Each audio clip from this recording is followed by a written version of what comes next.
Thank God. The 7th of January, Rabbi Levitt, Gemora. Okay, so we're ready to go. Weiter. Let's see where we're holding here. 13b.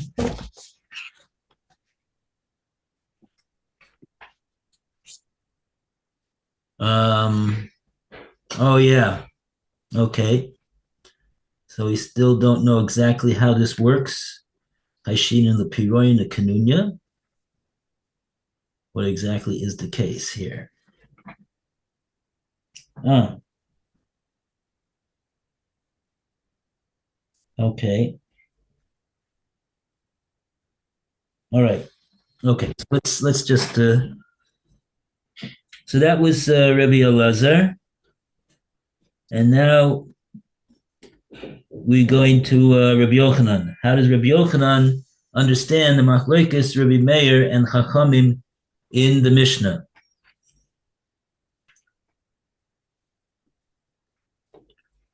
So, Lou, would you like to read? Yes. 1, 2, 3, 4, 5, 6, 7 lines from the top, the end of the line. First word in the line is Velo Chashinen.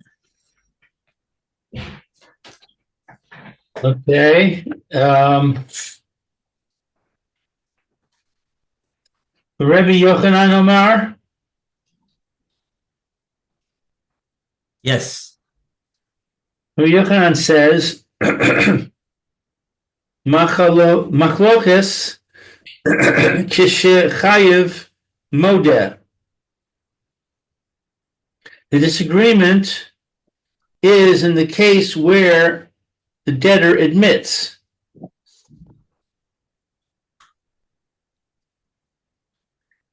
Do Rebbe Meir Savar, Rebbe Meir says, Shtar she'ein bo acharayos nechasim, a document which does not have a lien on property, mima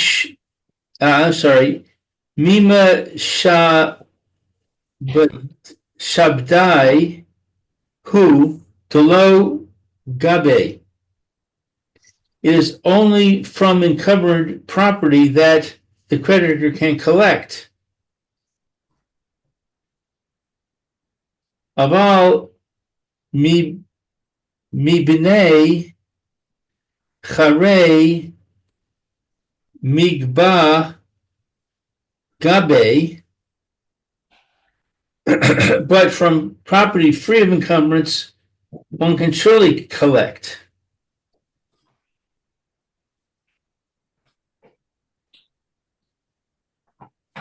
Okay. I'm confused. It is only from encumbered property that he cannot collect, but from unencumbered property he can collect. Okay, so that's according to Rebbe Meir. So I guess Rebbe Meir says return it because he can collect. Well, what's it? Shtar she'ein bo achrayos nechasim.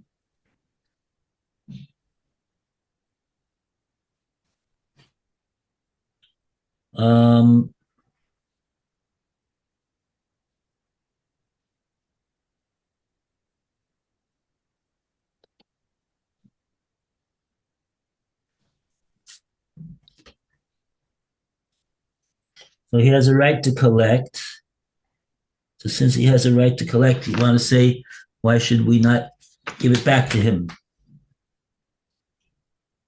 Right, because there's no fear of collusion, because the only property he can collect from is the property that's owned by the lova. So we're not cheating anybody because the Lova, if the Lova was one of the conspirators, he's not going to conspire to cheat himself.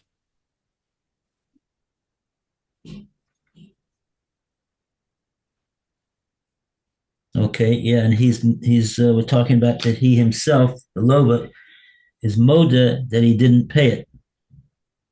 Right. So therefore, give it back to the lender, and the lender will say, "Pay me." And if the Lova doesn't pay him, then he's got to go to court and take his property. Okay. Rabbanan Savrei Mim Shabde Nami Gabe. One can collect even from encumbered property. My English says, therefore, the note may not be returned to the creditor, in spite of the debtor's admission, since the purchasers of the debtor's properties may be harmed thereby. Yeah, because we're going to go back to the same spur that we don't understand how it works. Presumably, the reason is because we're worried that the borrower and the lender are going to get into a deal together to cheat out the purchaser of the property from the Lova. Right. The question would be, though, how does such a star have the koach to take from a purchaser if it doesn't have a lien clause in it? Yeah, that's a conundrum.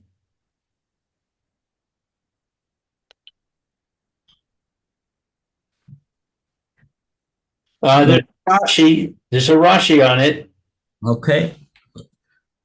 Uh, Okay, Phil, you want to read the Rashi? Yeah, let me just see which Rashi was doing. We did Rabbanan Sabra, Moshe Naminachi, Divya Ko. I'm not sure which Rashi it is on this. Yeah, it's kind of confusing. Let's see. I see a Aval Kishain Chayamod. No, that's not this either.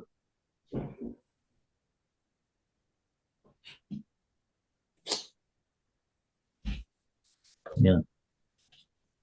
Oh boy, it's not that the Gemora is hard enough that we need Rashi, and Rashi himself is difficult to.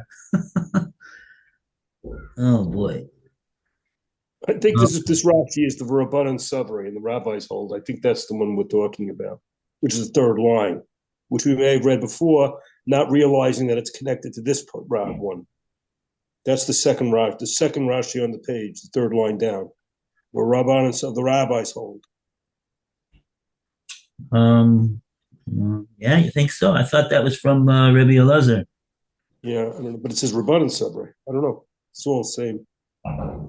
Yeah, in other words, Rabbi Elazar is explaining what's the machlekes between Rabbi Meir and Rabbanan, and so too Rabbi Yochanan, he's also doing the same thing. They're both explaining the machlekes between Rabbi Meir and Rabbanan in the Mishnah. Okay, so because the end part of that rabbi then is the same thing. It says Misha Ba'ade Nami Kabi, and when it's collected, we should also collect. Later on. This is so confusing. If it has a guarantee, Tawut Sofahi. We said this before that it's a scribe's error. The Chayshidin will explain the parom that it was collected, that he'd collect and there'd be collusion, lakunya, there'd be collusion in it.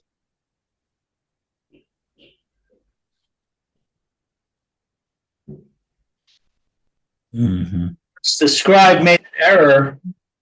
The document really should have had achrayus, and therefore the rabbis say it has achrayus.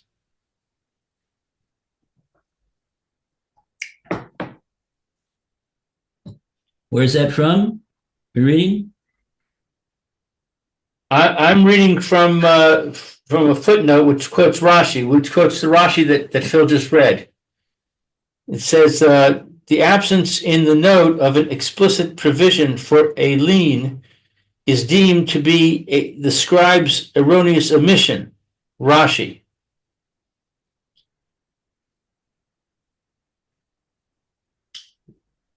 Uh-huh. Oh, so which Rashi is that referring to? I think it's the one he just read, because he said that the scribe made an error. Shabde Nami Gabe. Right. Rabban Sabri Meshabdi Nami Gabi. That makes sense. Right. In other words, we're talking about a star that has no lien clause in it, written explicitly. And the Rabbanan are saying that you could nevertheless collect from Mishubadim also, in addition to the Bnei Chorin. And Rashi's over there, Mishabdi Nami Gabi, Kidim Forsh Lakaman, like the Gemora is going to explain later on. We haven't seen this yet in the Gemora. So that's why we're asking the question, how does it work? Right. Achrayas tos soferhu. We say further on, Achrayas is a tos sofer. So that was what you're explaining.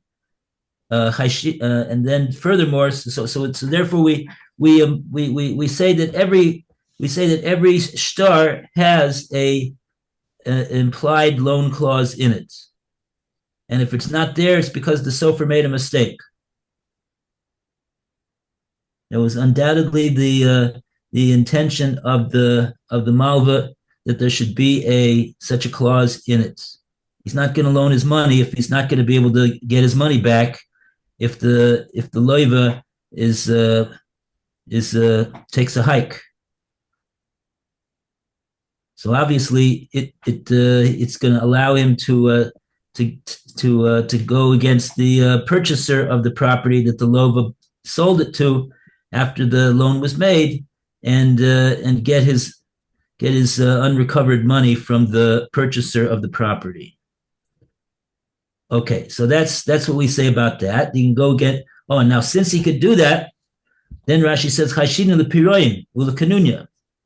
So furthermore, we have this issue, and so then why don't we give it back? So if it's got such a clause, so if it has such an implied clause, so give it back to him and he can collect with it. No, because we're worried that in this case, what are we worried about? We're worried that it is actually the loiva did pay it off.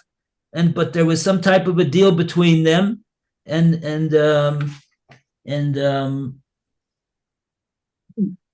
one second, but he's admitting, the guy's admitting, the lova's admitting that he paid. Oh, I'm sorry. He's no. That's not called admitting anything, right? It's not called admitting if you say that you paid. It's called admitting that you did not pay. Oh. So if the lova is now admitting, we're talking about a case according to Rev what's his name? Sorry, Rev Yochanan, that we're talking about where the chayav was moda that he did not pay. So the Rabbanan say, yeah, he's moda that he didn't pay because he's in cahoots with the malva to cheat out the purchaser of the property. We're worried about that. So therefore, we don't give it back to the malva. Even though the fact that there's no loan clause is yeah. Okay, fine. Good. Okay, let's go further. Okay, so that's that. Okay. She'ein chayav modeh. But if the debtor does not admit that he owes the debt, so he denies owing the debt, divrei hakol lo yachazir. Everybody agrees that we do not return it to the creditor. The chashinan lefei ra'on. For in this case, we must be concerned about the possibility of payment. Payment, what does that mean? Payment. Really, meaning that he did pay. He really did pay. And really, according to that, the document has no ability to collect from anybody anything because it's already paid. But he's gonna. Why is he saying that he didn't pay? Why is he saying that he didn't pay? One sec, I'm getting so confused. Aval kashe'ein chayev moda.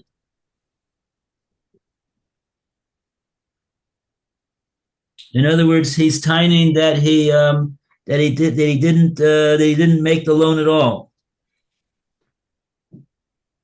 Oh, so he's timing that he didn't make the loan at all. So either that or that he paid it. Yeah, well, then we get into the bottle stopper issue. You know, why? That was your question from yesterday. Right. Okay, so you want to go with that? We'll go with that until we run into trouble. I have a footnote. It says, i.e., even when the debtor admits that the note is authentic, but claims that he already paid the debt, and it was he who lost the note, or in cases where the debtor is not present, we must be concerned about the possibility that the note is no longer valid. Rather, the debt has been paid.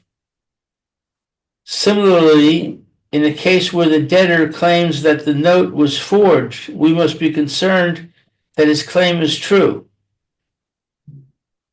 And that's based on Rashi.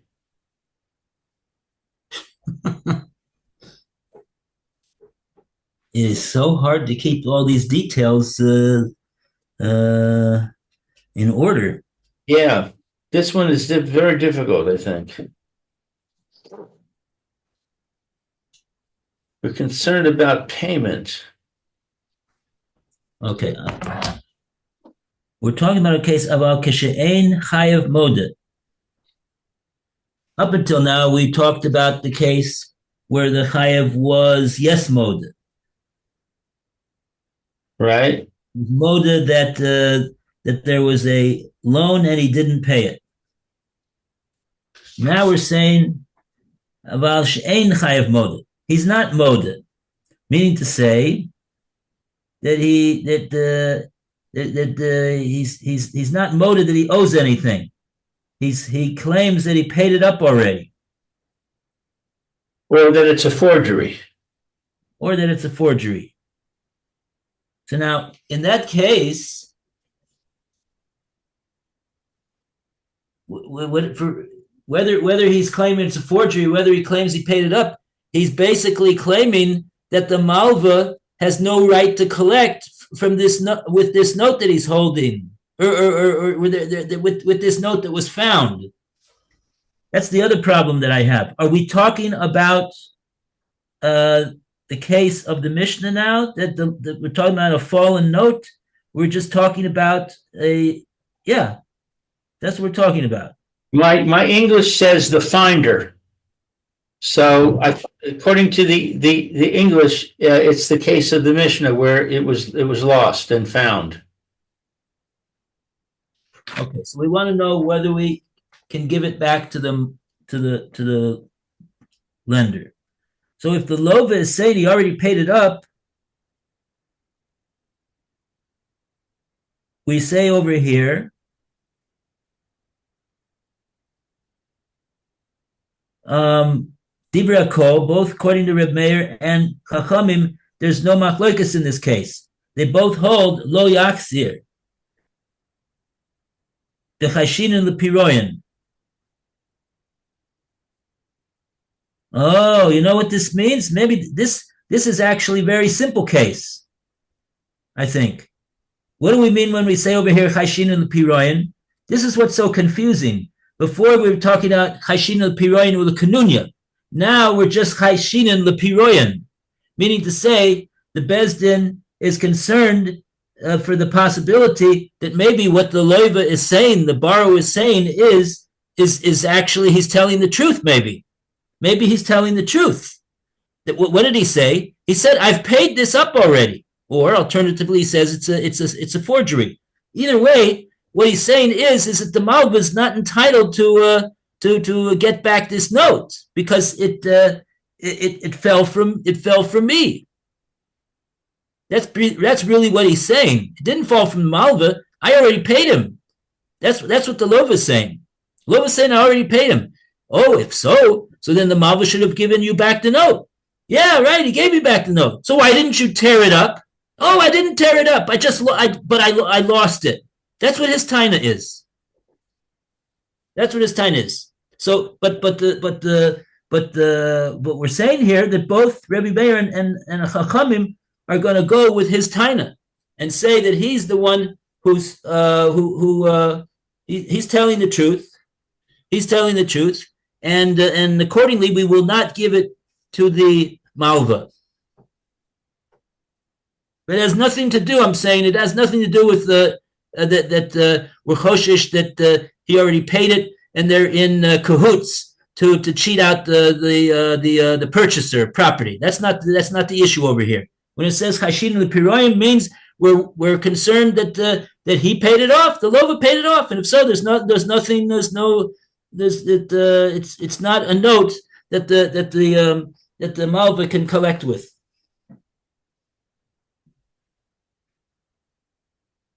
And that's what Rashi says. The next Rashi, Divrei Hakol Lo Yachzir.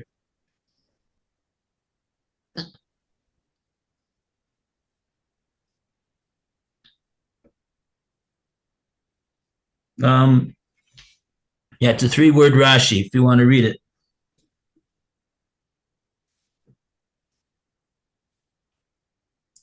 That's the Rashi that's shaykh to us right now. In the Gemora that we just read, Chayshinan L'Piroyan. Divrei Hakol Lo Yachzir. See that Rashi? Which one? About She'ein Chayed Moda? No. Divrei Hakol Lo Yachzir. Divrei Hakol Lo Yachzir. According to everybody, you don't pay.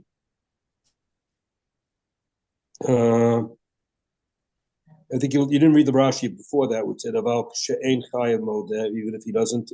Oh, okay, very good. Yeah, well, let's read that Rashi.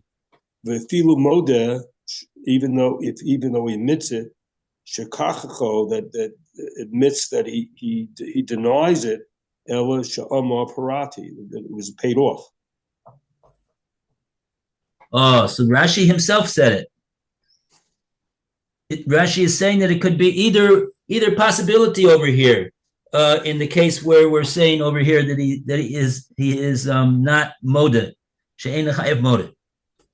It could be either that he's tining that it's a forgery, or it could even be that he's admitting that it's a valid document. I mean, that he wrote up the document and gave it to the Malva in exchange for the Malva loaning him money. But what he's saying is that this document he's already paid it up. He's already paid it up. So how come you didn't tear it up? No, that's what we call a kasha afamaisa. You can't. It's a good question, but that's what happened. That's what we're assuming happened.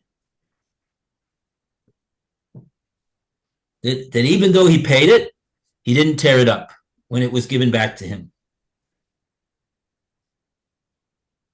And not only that, but he dropped it,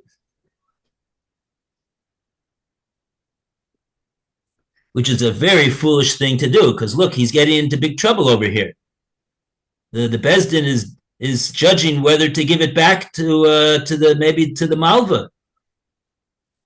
So it was a very foolish thing that he did, not to tear it up immediately, and also to lose it. But at the end of the day, the Beis Din is going to go with his claim.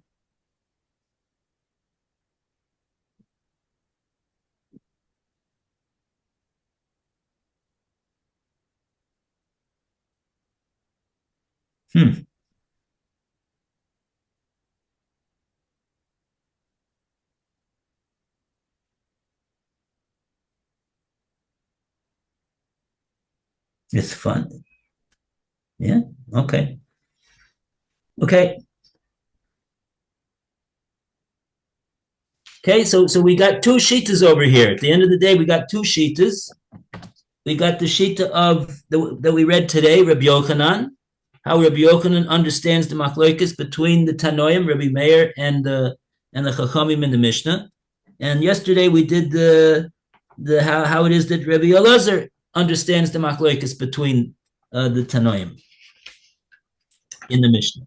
And now the Gemora goes weiter, and it's going to bring that we got a Brisa, Tani Kavase, the Rabbi Yochanan. We have a Brisa, says the Gemora, that supports the view of Rabbi Yochanan. Tanya Kavaisa de Rabbi Yochanan. A Brisa teaches that which corroborates Rabbi Yochanan's view. Utiufta de Rabbi Elazar Bechada, and it is a refutation of Rabbi Elazar's view on one point. B'tiyufta de Shmuel Becharte, and a refutation of Shmuel on 2 points. Matzah Shtare Chov, one found notes of indebtedness, V'yesh Bahem Acharayus Nechasim, and there is a provision for a lien on real property in them. Afal pi shenehem modim, even though both the debtor and the creditor concur that the notes were lost by the creditor, meaning the notes are valid. Lo yachazir v'lo lezeh.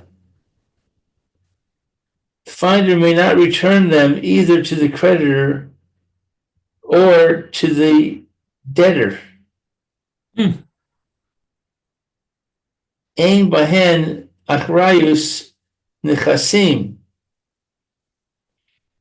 But if there is no provision of a lien on real property in the notes, Bisman she halova modeh, if the borrower admits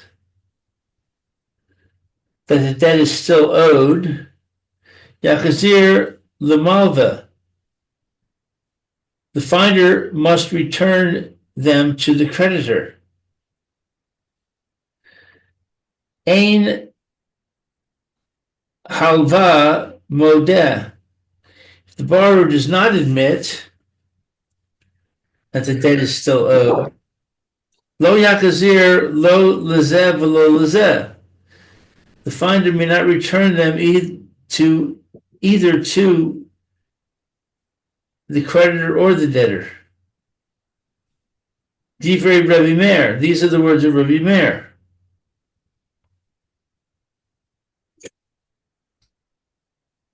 So this is a bit lengthy. I wouldn't mind reviewing it.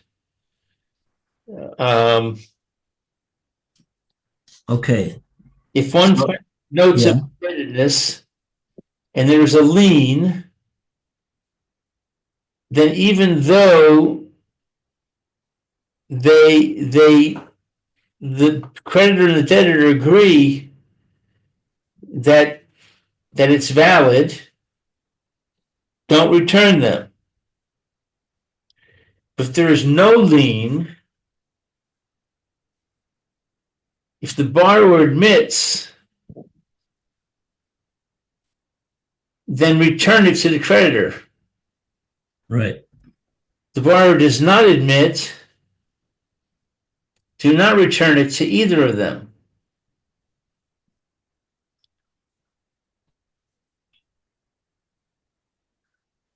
So if he does not admit, he's saying it's invalid, and we believe him, I guess.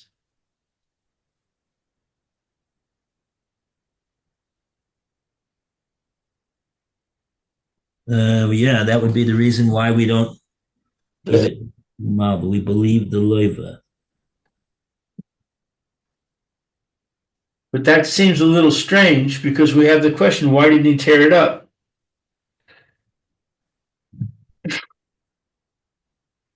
Yeah.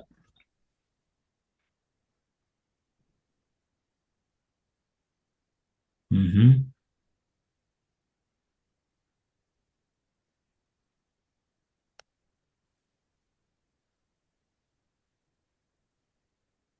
Well, we don't give it back to the Malva, though, either, in this case. Right. But if the fact is that the debtor is lying and he didn't pay it, Oh, yeah. then it should go back to the creditor, and the basis for suspecting that he's lying is if he had paid it, then he should have torn it up. Why didn't he tear it up?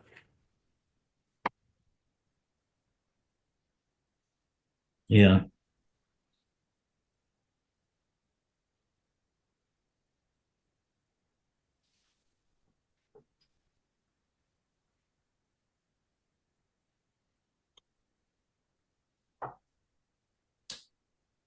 Yeah.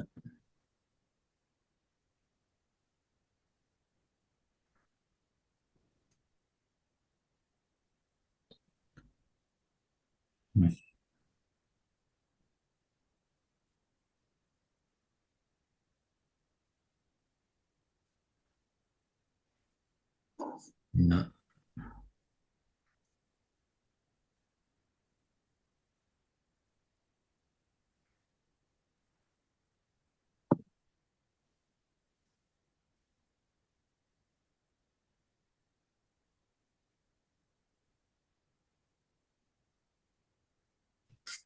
Well,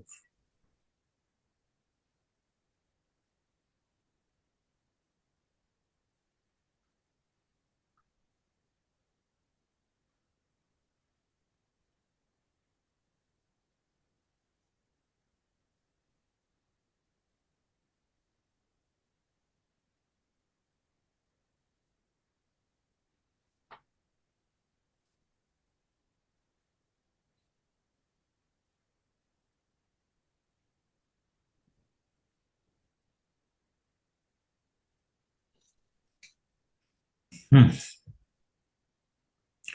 Yeah, I don't know. This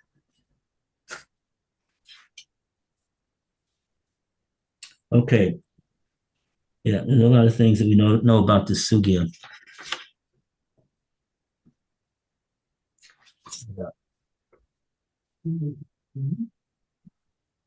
Okay, so what time is it now? What time we got? See, we still got time. Okay, so okay, that's Shitas Rebbe Meir, and now um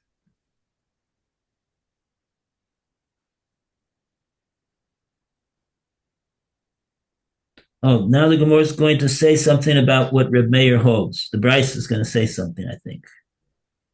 This is all from the words of the Bryce. Haya Rebbe Meir Omer, Rebbe Meir would say, Shtare Sheyesh Bahen Achrayus Nechasim, notes in which there is a lien on property. Gova Minachasim I'm sorry, Mishu Badim. The creditor can collect even from encumbered property. She'ein bahem achrayus nechasim.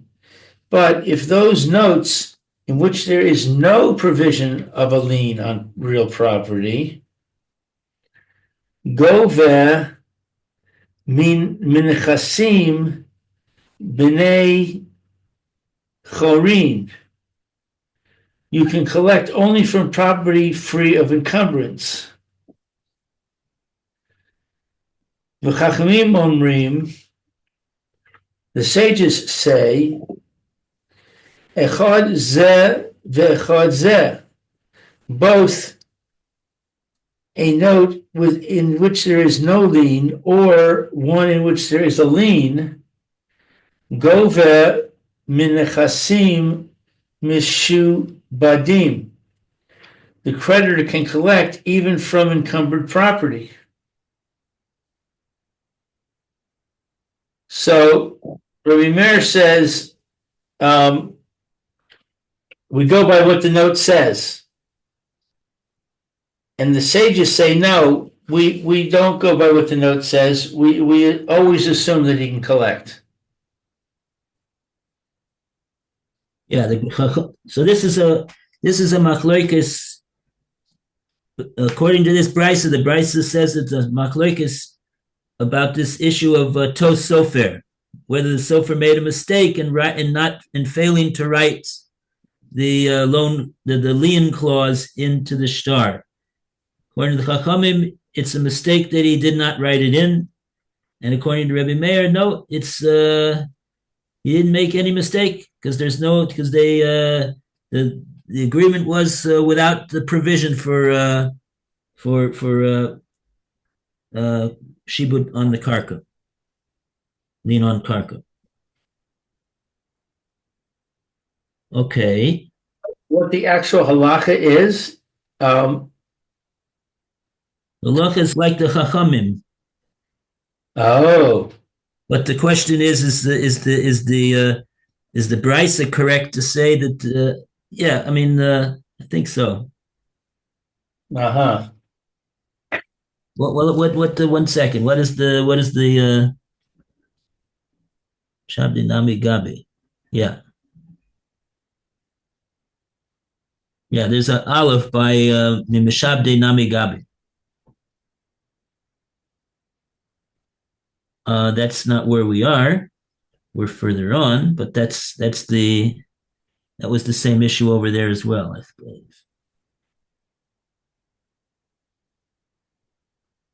In other words, the Chachamim said this before. Chachamim said this before. That's what Rabbi Yochanan. That's the way Rabbi Yochanan explained the machlokes between Rabbi Meir and the Chachamim, and he said that the Chachamim, they're the ones that say that the tos sofer, and there's an aleph over there by that statement of the Rabbanan Savri. So that's pretty good bet that that's the halacha. Right.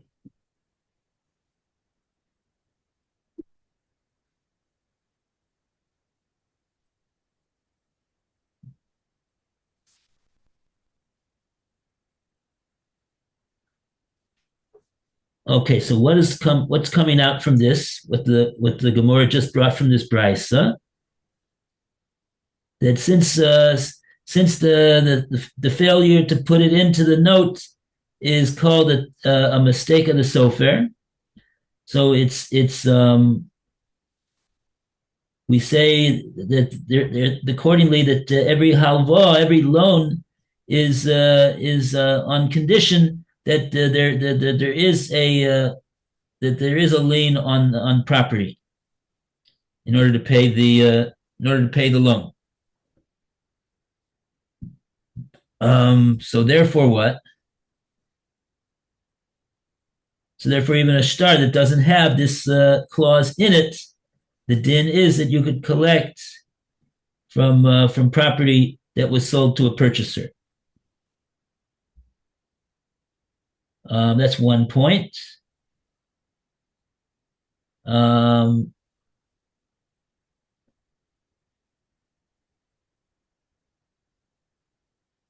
but see, because of that, now what's the fallout with a shtar that fell?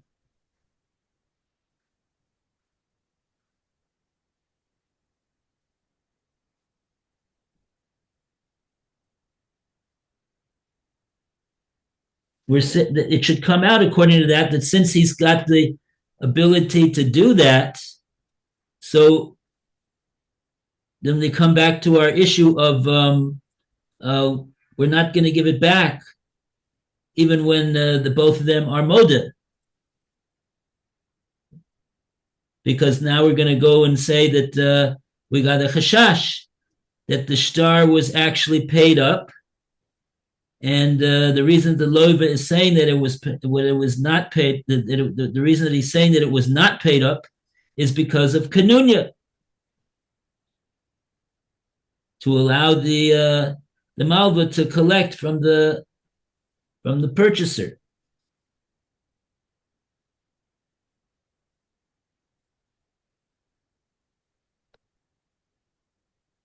Okay. All right. To be continued. Thank you, Rabbi. Okay, take care. Have a All the good best.